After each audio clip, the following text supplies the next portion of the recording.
Hey everyone, it's great to see you guys again. I am here with my official college football week 7 picks and score predictions. Sorry this is coming a bit late.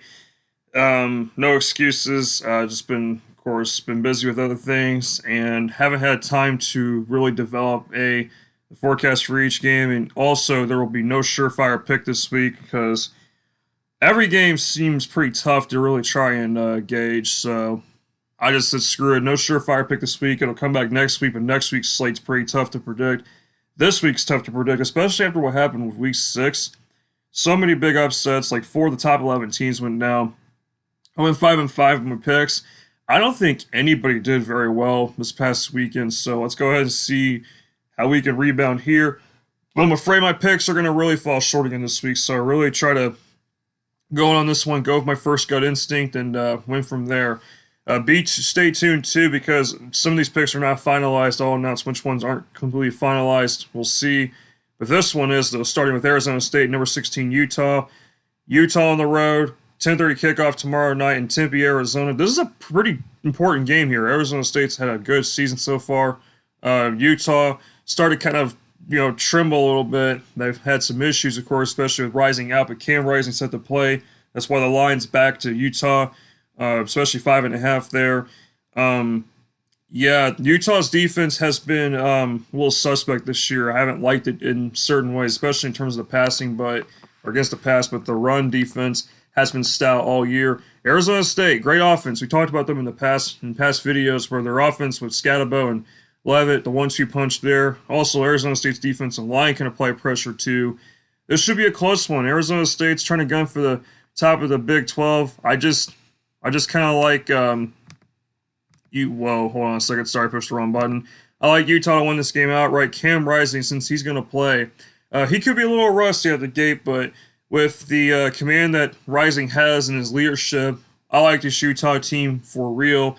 Isaac Wilson is like a statue in the pocket. Of course, he's a freshman, but still, he's a turnover machine. So having Rising back for this game is going to be every single bit of important as ever. So like Utah on the road. Friday night game, though, this could be an upset. We'll see. Arizona State's home crowd should be electric for this one. They should be turning out. This has been a good team this year. Next up, Saturday games, we have Iowa hosting Washington. An interesting matchup here, kind of strange one in my opinion.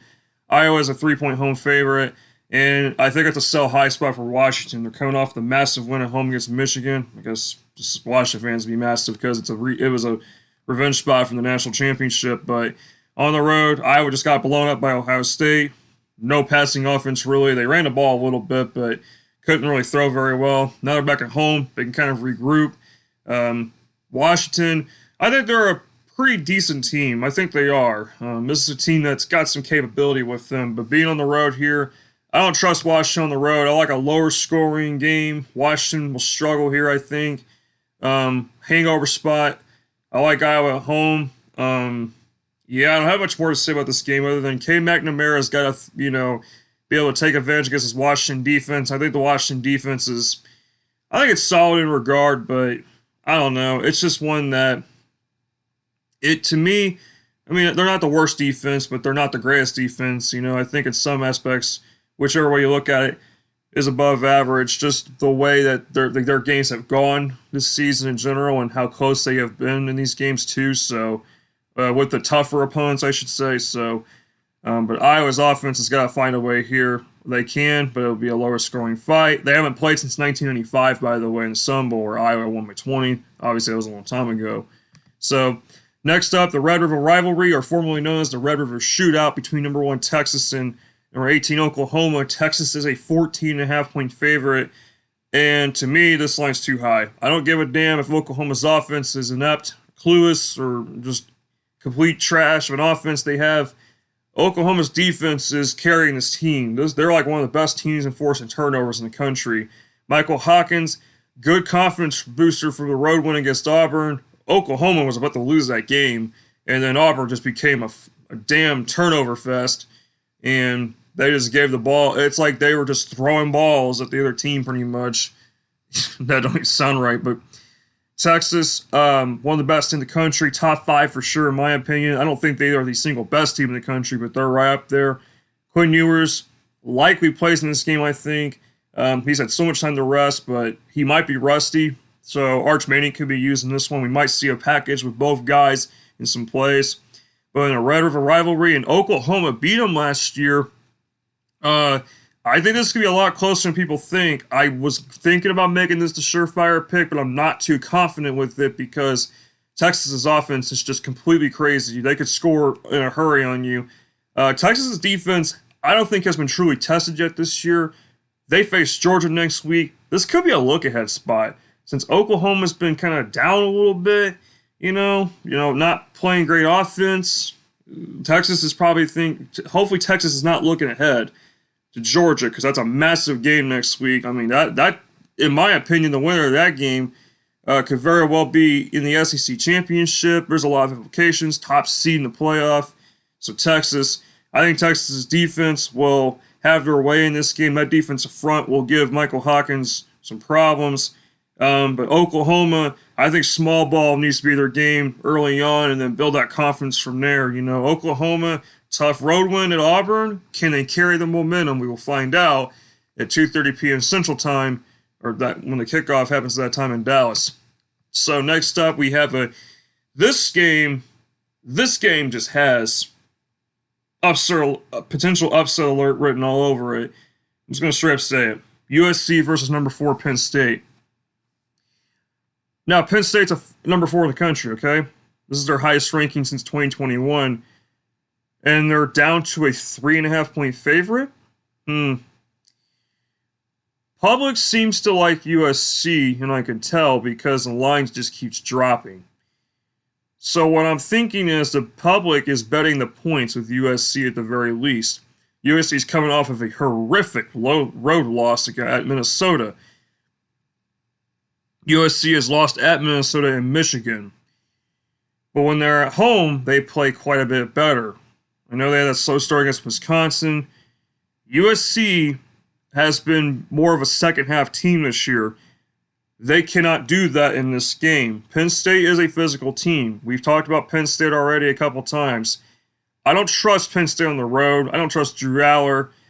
I still am not fully buying this Penn State offense. I know they had their way against West Virginia, but their defense then struggled against Bowling Green, and ever since then, it's like Penn State minus the Kent State game. They're not scoring a bunch, but they played against a good Illinois defense. But the UCLA game, I think Penn State should have won by way more than like 16. That was alarming. Then again, though, were they asleep against UCLA? Penn State, I think, is a slight enigma right now. I think they still are. Maybe I'm overthinking it. But this team has a very, very powerful running back duo in Katron Allen and Nick Singleton. Okay, that's the first problem for USC. Second off, USC's offensive line. They're going to have to get out those passes quick. This Penn State defensive front's no joke. But Drew Allar, this USC defense has broke a bit at times. They've bent, but they have also broke a little bit. So could Drew Allar take advantage? And I don't know. Penn State on the road. Maybe this is bold of me. I don't know. But I'm taking USC in a straight up upset. I think USC is going to pull off the upset. Penn State on the road, number 4. I don't know, man. This team just isn't. Something's not right with this game. I think USC shows up here. I think they show up and they start off hot. If USC scores early, I think they're going to win this game. They got to start hot early. The key is to get on Penn State early and just carry through the wire like what Vanderbilt did against Alabama. You got to play tough against this Penn State team. Otherwise, you're going to get dragged under pretty quickly. We know Penn State can drag teams under fast if you don't get on them. But then again, though, this is a Penn State team that's not like past Penn State teams. If this was a different era of Penn State, I would say Penn State wins 9 times out of 10. But in this era of Penn State, the last couple years, this has been kind of a funny team, man. Funny team. I don't know.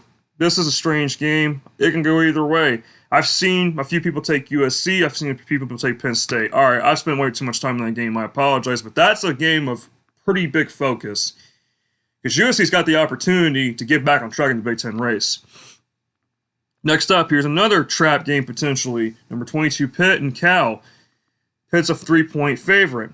Cal's coming off a heartbreaking loss. Pitt is coming off of a, I don't want to call it good road win because North Carolina is not that good. Pitt is lucky to be 5-0, I think, and I think this team will lose at some point soon. Could it be against this game? It's possible. Cal does gain some turnovers, albeit 4 of the 12 they have this season were in one game. But that's still in the official record books. Cal's a decent team. I think they have some aspects of the team that are good. I mean, Fernando Mendoza, I like him a little bit. But Cal's defense, people call it really good. I'm not really sure about that. I mean, they hadn't faced anybody really that good until Miami, and Miami has a history of not winning on the West Coast.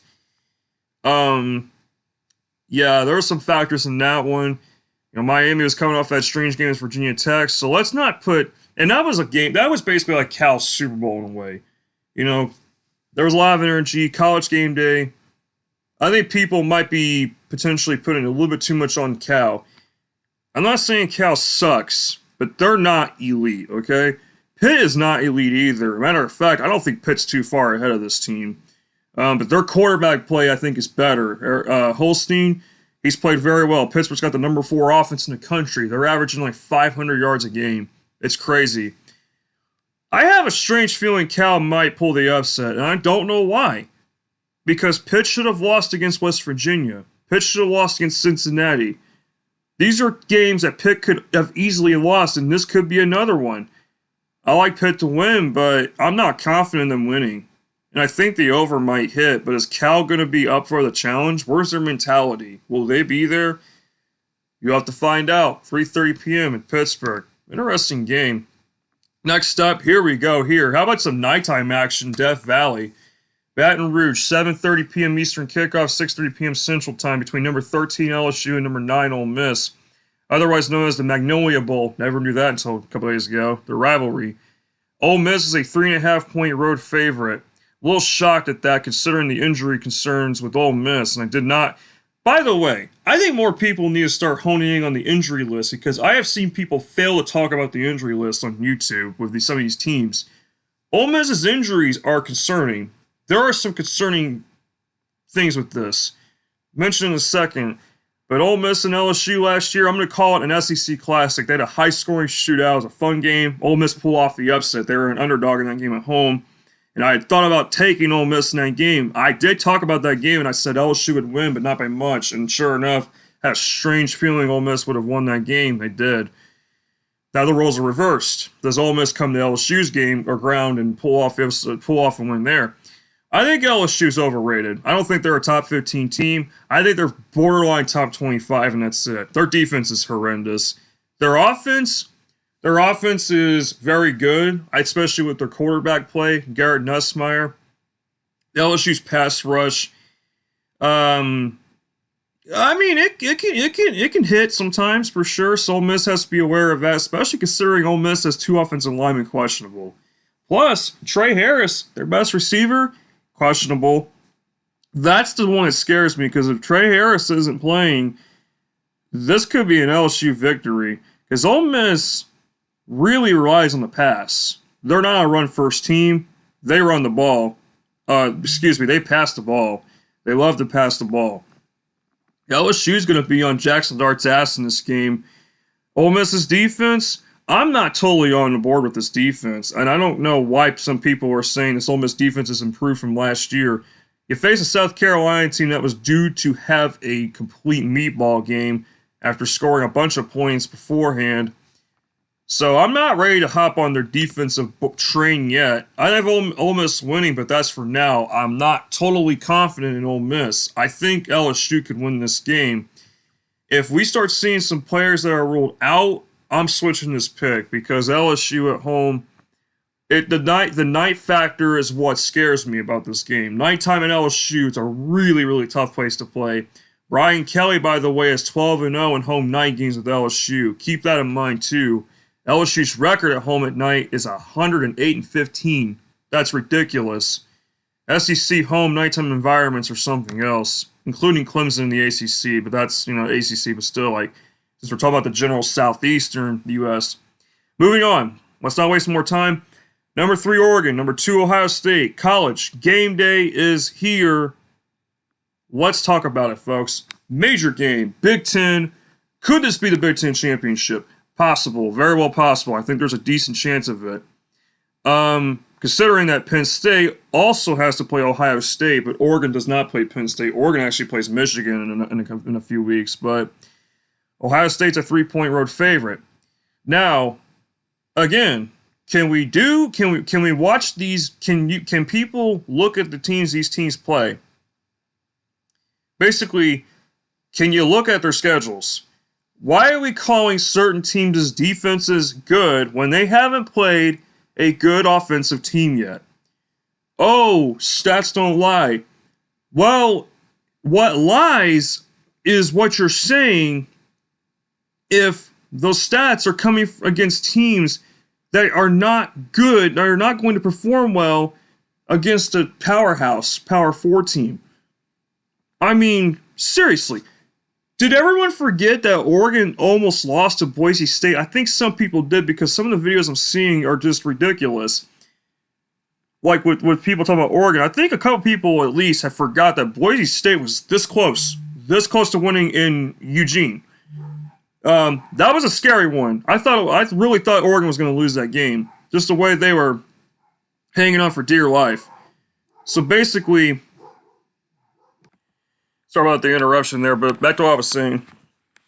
Oregon, the one team they faced that had a lot of offense was against Boise State. Everyone else has struggled to move the ball on them. UCLA, Michigan State. We're talking teams that do not have offense. People are like, wow, man, Oregon's defense, so good. It's easy to be good against a team that can't move the damn ball. It's easy to be a good defensive unit against a quarterback who is just so who's just so mid. I don't know. You get my point. Oregon's offense, don't get me started with Dillon Gabriel, but let's, speed things up. Ohio State, I think, is the best team in the country right now. Now, I know this will be their toughest test. It's a road environment. Autzen Stadium is extremely hard to win in. But it's not impossible. And, both teams, their head coaches, especially, it's like they're both unproven, especially in the big games. Who is going to finally kind of crack that? Who will win the big game? Who's going to win this big game? Who will be the first one to really be like, okay, now we can talk about this team winning big in the moment. Because both these teams have struggled to do that in the last couple of years. I mean, plenty of examples. I ain't got to name any. Just do the research. I ain't got to tell you. If you know, you know. Especially if you watch this stuff on occasion, even. What I worry about is Ohio State's defense being all over Oregon. That's my problem. Dillon Gabriel. I don't even know if this dude's going to keep it clean. I think Dillon Gabriel's a little overrated. He had 2 interceptions against Michigan State. I mean, you gotta be kidding me. And Michigan State's defense is actually pretty decent. Is decent to a degree. I will say. But, gosh, man. In Ohio State's receiving core, what Will Howard is doing with elevating these guys up, especially with giving them chances down the field with how they're calling the plays, not just him, but of course the coaching staff. All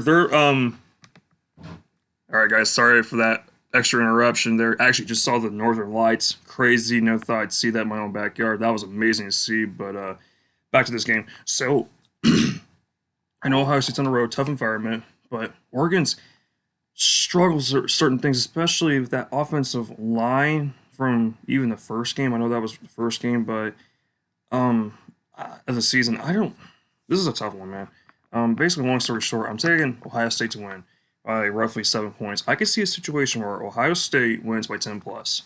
But Oregon at home, I don't trust Dan Lanning in these big games. I lean a little more towards Ryan Day, but the thing is, too, again, Ryan Day's had issues in these really, really big games. But with this roster that he has accumulated with Ohio State, I think this year he's just like, I cannot let this thing go to waste. I can't. Lots of talent. I know the same thing can be said for Oregon, too, but Oregon might be a little bit overrated. Final game to talk about here. This is a rivalry. I kind of forgot it was, but it is what it is, ladies and gentlemen. Let's go to Colorado, Boulder, Colorado, where Colorado Buffaloes are hosting number 18 Kansas State. This is going to be a good game. All right, I love you too. So Kansas State is currently a 3.5 point road favorite, and this is good. This is a game that's going to probably feature a good amount of offense. I don't trust either defense to really slow the other team's offense down. Again, I gotta get on everyone again, or some people, I should say, at the very least, again. Colorado's run defense is not one of the best in the Big 12. Stop the damn narrative, people. What are we doing?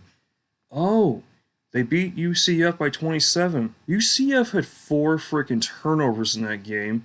They outgained Colorado, I think, in total yards, and they had 180 rushing yards. Oh, they can stop the run. Shut up. Anyway, Kansas State can run the ball effectively, but I worry about Kansas State on the road. We've seen them, get blown out on the road. They almost lost to Tulane. They actually should have lost that game in Tulane. I like Kansas State's rushing attack with Dylan Edwards and DJ Giddens. Avery Johnson is a good runner. Don't trust him as much as a passer, though. We know that for sure. If Kansas State wants to win this game, Kansas State, I think, should play a clean football game. Run the ball.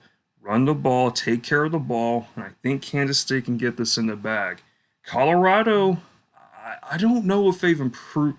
I mean, maybe they've improved a little bit, I think, from last year. But, man, I think some people are just getting a hair in their ass about Colorado. And it's just like, oh, well, you don't understand. Colorado's run defense is this and that.